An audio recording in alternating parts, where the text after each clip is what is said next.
Right now, cyber threats are on the rise and they're costing businesses more than ever. We want to make sure that you don't wait until it's too late to have your business protected and be able to be rebounding from that attack. So now is the time to create a strong business continuity plan that will help you save time, money, and stress in case your company does ever have to respond to a breach. And today we have Keith Knerr here from Foresite Cybersecurity to tell us a little bit more about business continuity and what you can do to prepare. Keith Knerr is a senior consultant and cybersecurity expert with extensive hands-on experience in cyber resilience. His background includes supporting small businesses to enterprise-level companies, ranging from finance and banking to healthcare, defense, and data analytic verticals. Keith brings a unique understanding of the business continuity challenges faced by organizations of all sizes to help clients implement solutions that reduce cyber risk and cost. Keith, turning it over to you now. Thank you, Marcella. Appreciate that. Good morning or good afternoon, everybody. We're going to have a brief little talk here about business continuity, disaster recovery, and what the benefits are and why you might want to take a look at it. So our agenda today is, basically we're going to talk about the current state of business continuity and disaster recovery. How we go through framework plan and development, how we do our risk assessment and business impact analysis. We'll talk a little bit about training and testing and the importance of that. And then at the end, possibly how to get some help with this. So the current state of business continuity, right? And I hear a lot of confusion at times as to what is the difference between disaster recovery and business continuity. There generally seems to be some confusion there, and even if you go up to the internet, sometimes it's even hard to discern between the two. So I like to put it as simply as I can for people, and hopefully, this will resonate. But disaster recovery, I look at as your core systems have gone down, or your, network infrastructure has gone down, whether it's, pipe and power, or you've lost access to databases, or they've been deleted, or something along that line. And disaster recovery is, how do we get that back up, right? Do we restore backups? Do we go over to a redundant site? Those types of things. Business continuity, on the other hand, is what do the business units within the company do while those core resources are down? How do we continue business without those core resources available to us? So, generally they're kind of two different things. Disaster recovery, we're trying to get the core infrastructure back up, and business continuity is around how do we continue business while the core infrastructure is down. So with that, the current state of business continuity, what I see almost 100% of the time when I walk into a potential engagement here is business continuity has been relegated to an IT function. And that doesn't necessarily always cover what we need to cover. IT may not have the business knowledge in order to understand what it does take for business units. And when I say business units, we're talking, finance, HR, legal, marketing, sales. There's generally several business units within an organization, and they just don't have the insight to know what these different business units do on a day-to-day, month-to-month, week-to-week basis in order to get done what they need to get done. They're very good at putting forward usually plans in order to for disaster recovery, but when it comes to business continuity, there's generally some gaps there. Many business units have legacy systems and data critical to the operations that are not accounted for in the IT plan. These generally come to the surface as we go through a business continuity exercise. And also, like I said, that businesses are basically abdicating their responsibility to continue for the continuation of business to IT, and that is generally not necessary or what they need to do as far as addressing this correctly. So you only miss it when it's gone, right? And there's a bunch of cheesy quotes here, but most of these do come into play with business continuity. Everybody looks at it as kind of a pain. It's a bunch of resources to put together. And then when it comes time that you actually do need it, a lot of companies aren't prepared for it at all. And it's unfortunate because, organizations will suffer some devastating losses at times. And we've found that, and we've seen this firsthand with especially the ransomware environment that's going on right now. For instance, there's been some government organizations that were hit, last November with ransomware that, still aren't up now. It has turned into, they weren't prepared and they thought they had some answers, and through lack of a true business continuity plan, they've been unable to get back on their feet again. So I often hear that business continuity is only something that enterprises undertake, just because either small, medium business just really doesn't need it or have the resources to implement something like this. A lot of companies have gone in and checked to see what they can do about having somebody help them with their business continuity. What I found, the main players in this are generally the big four. So, your KPMGs and Deloitte. And usually when they come back with a proposal, there's a little bit of a shock effect there as far as, generally what they're charging for it. My experiences, and I've had it several times, $250,000 is generally the entry point into engaging one of these big four companies to come in and do this for you. So therefore, a lot of people look at this and decide, hey, this maybe isn't for us. So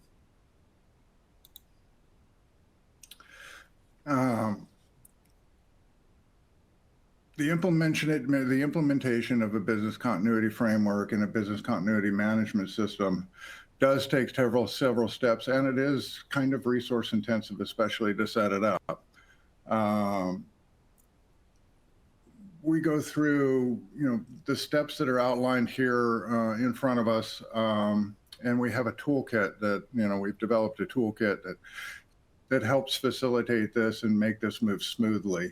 The goal when going through and putting this together, when I set up this toolkit and when we went through it and put it together, the goal was to make this available to the small and medium type of business, and what do we got to do that, and how can we do this and bring this to organizations at maybe a price point that's amenable, or maybe we could show the effectiveness of the whole entire exercise to them, to where they see, where the ROI is there and where they see the potential, uplifts to the organization. So the core part of the whole business continuity framework and setting up your business continuity management system is the business impact analysis. This is the nuts and bolts of it.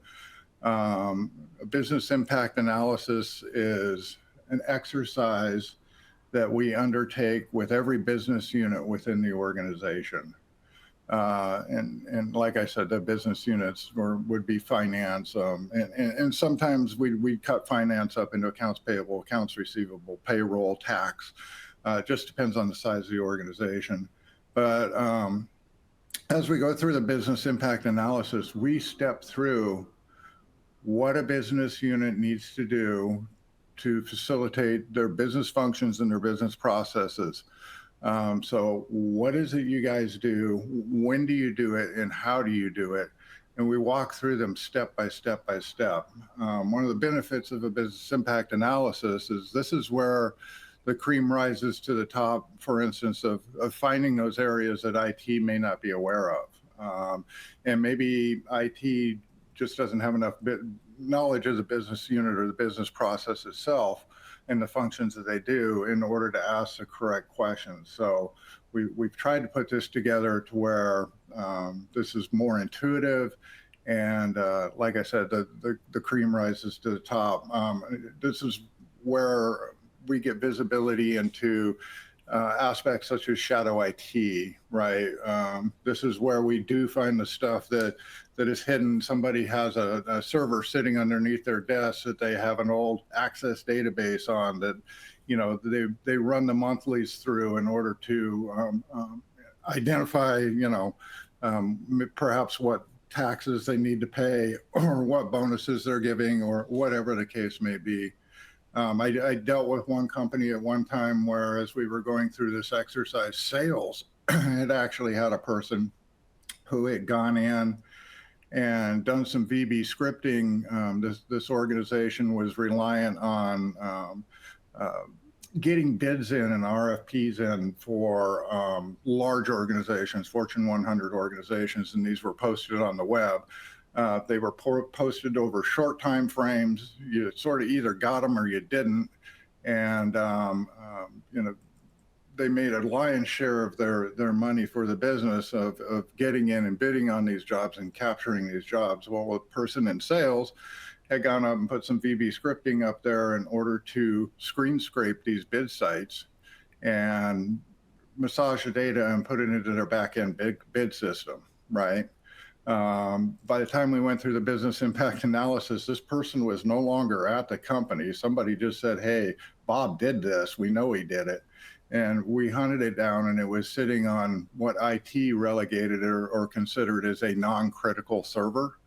And therefore, had it gone down, a lot of the business would have fallen down. We would have, realized a loss in revenue, and there would have been scrambling to try and figure out what just happened and why did it just happen. And this is just one instance. We see this quite often as we go through this exercise. So there are various, there's some tried and true steps that we need to go through for a business impact analysis. We scope it. So, we do look at the size of the business units. We decide, like I said, we gave with the example with finance earlier, we decide if, there's enough departments and enough people supporting to where we can cut, something like finance up into payables, receivables, payroll, et cetera. So this is a real important aspect, is that we take this in bite-sized chunks that are reasonable. Otherwise, this can become overwhelming. We schedule interviews. These interviews are generally scheduled with the business unit owner, right? So taking the example of finance, we might be talking to the controller. It may be a C-level person that we're talking to who has, the responsibility and knowledge of the day-to-day actions of that business unit. But we definitely want to bring into the room the person who's responsible, the person that has the most understanding, and any supporting people that they have before we go through this exercise. We document and approve each department level BIA report. And what that means is there's certain aspects in the business impact analysis, and they're on purpose, which are subjective, right? And we ask people to score on a level of 1 to 10 how important each business function is to the company overall. I encourage people to, put weight into it as they really think. And, a lot of people score it very highly because, they feel what they do is important, and they feel that the company will suffer if they don't do it. So as we go through this and we gather our business impact analysis from different parts of the company, we sort of, get a team together and do a sanity check and kind of level set that out.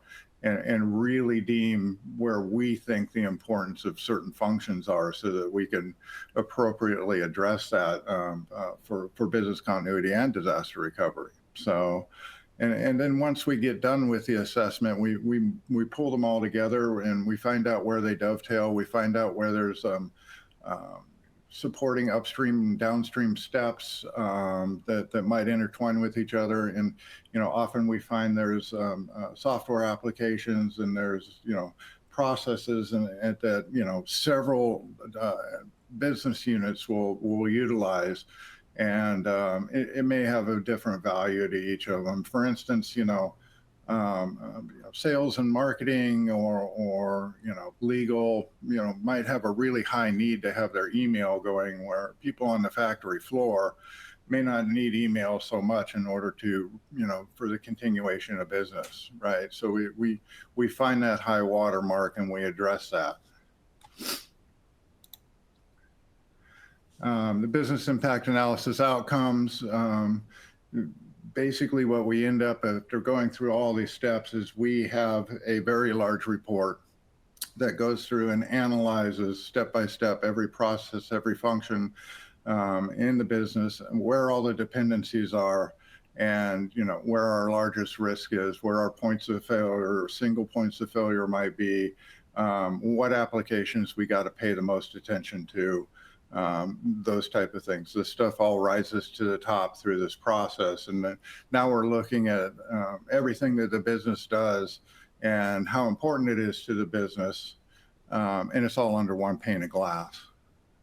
So it's very, very nice. You get a high level of visibility into everything that your business does.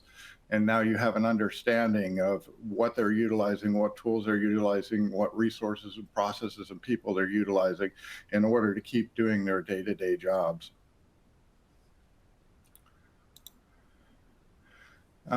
Framework development. When we talk about this, you've heard me reference a business continuity framework.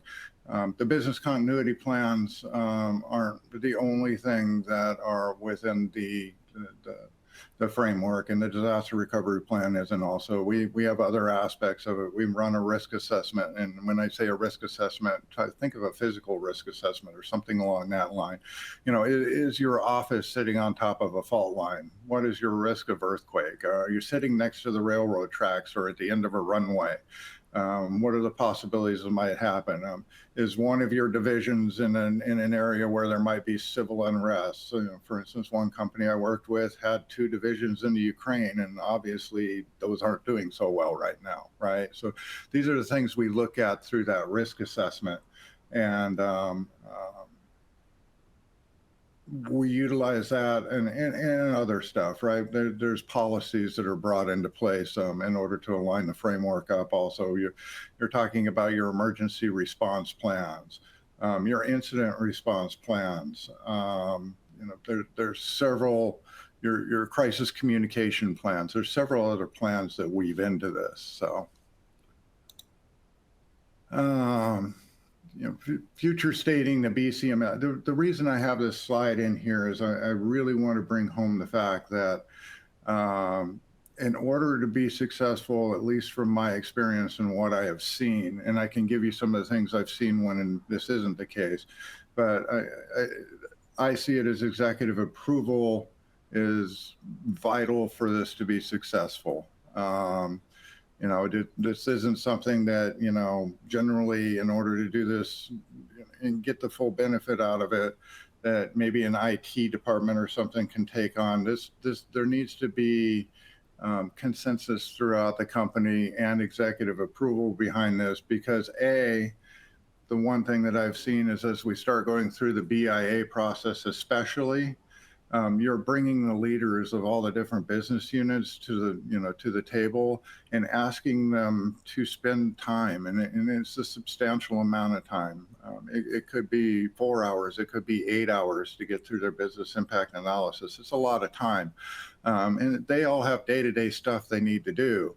And you want to make an environment where everybody's clear we're all going for the same goal, and that we're all going to participate in it. Otherwise, there will be conflict in this, just because you're trying to take such big amounts, gaps of time out of people's days and what they do normally. People don't tend to enjoy that much. And the other aspect of this is when you do get to your analysis and you do start figuring out what you're going to do to put your business continuity plans together and how you're going to show up your disaster recovery, you want to make sure that there's a very good understanding behind that of the executives, because they're the ones that are going to allocate your budget to do this. So, it's very good for everybody to have a full understanding, everybody to be on board, and, take the information we get through going through this process and be able to resource that. So, template development. What I mean by template development, we've developed templates for the business impact analysis. We do have templates in place for a lot of our policies and procedures that shore that up. We have templates in place in order to create a business continuity management team.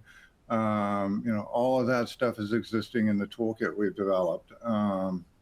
What we like to do is, a lot of times we'll see that a lot of these plans might be in place. You might have your own incident response plan. So we'll shore that up and make sure that weaves into the framework that we're trying to put together here. And then if you do have gaps and say you don't have a crisis management plan or crisis communications plan, we have very easy templates in order to put those together where you just fill in the germane information about your organization, and we should be able to capture that for you. One thing I do want to iterate also while we're talking about templates, we do have a template for the business continuity plans themselves. I want everybody to be pretty clear though, and I try to make it very clear to everybody that every single business unit is going to have a business continuity plan. There's going to be different processes that need to be in place for different business units to resume and continue business. So as we go through this business impact analysis process, and we encourage them to help build their business continuity plan, what we have is now each business unit has ownership of their business continuity process. We think this is very, very important. It sort of unsilos everybody and gives everybody a real good understanding of how we all really do have to work together for the success of the business. And we all really do have responsibilities as far as making sure that the operations within our business unit can continue. That type of ownership is a shift in culture that I have seen as nothing but positive in my experience, and I've been doing this for years. That shift in culture changes everybody's outlook on, even IT and IT's function. They realize it's not a cost center anymore. They realize, we all need each other. We're all working together. And that ownership aspect is very, very key. So the plan development, in the end, we do want to have a business continuity framework up. We do want to have business continuity plans for all the business units. We want to have an in-place disaster recovery plan. Going through this process and filling out these templates, what we're going to do is design risks and roles. We're going to create a business continuity management team. Everybody's going to have a pretty good understanding of what their role is should something happen, and where they're supposed to step in. And it's just through the virtue of going through this exercise, all this stuff rises to the top, and everybody does get a good understanding of it, which is very beneficial. We will define the tasks and assignments for each different business unit of who's going to do what and how they're going to do it, what their workarounds are going to be, and this will include a lot of workarounds. For instance, you might have finance might have a financial system they're using that's one of the big ones is cloud-based or something like that, and in the setup of it, they've whitelisted their environment in order to be able to access that. So one of the first things they might do during a business continuity exercise or implementation is, they go up to the website, log in as administrator through the website, and the first thing they do is they might remove that whitelisting, right? So that people now can go to a Starbucks, or people now can be at home and don't have to be on the grounds of the business itself in order to accomplish what they're doing. That's just one example, but there's several aspects of that come into play. And I will tell you, you will end up with some pretty creative workarounds, whether it's going from pen to paper or, whether it's being something like I just discussed. But this is what this whole exercise is what brings us all to where we can actually start thinking that way and getting all of that accomplished. I want to talk about testing and training. These are both very, very vital. Think of it as There might be external stakeholders, whether you're going through cyber insurance or whether it might be a board of directors or whether you're going through an M&A or even whether you're looking to go public, right? Um, a lot of these aspects here, they're going to want to see in place. And not only are they going to want to see your policies and procedures and see the structure of your framework, you'll find a lot of times they ask you, send us your most recent test, right? They want verification of it anymore. We're getting to a point where check the box doesn't quite cover it anymore. People are giving you a repository to upload evidence to. So as we go through the testing and the training of this, the testing definitely fulfills that aspect of it, and it is encouraged through the testing and training that kind of think of it like soldiers, right? They go through their drills, they go through their drills, they go through their drills. They know it's just drills, but by the time they get to the battlefield, their drills have turned it into, instead of having to think about it, they more or less have muscle memory.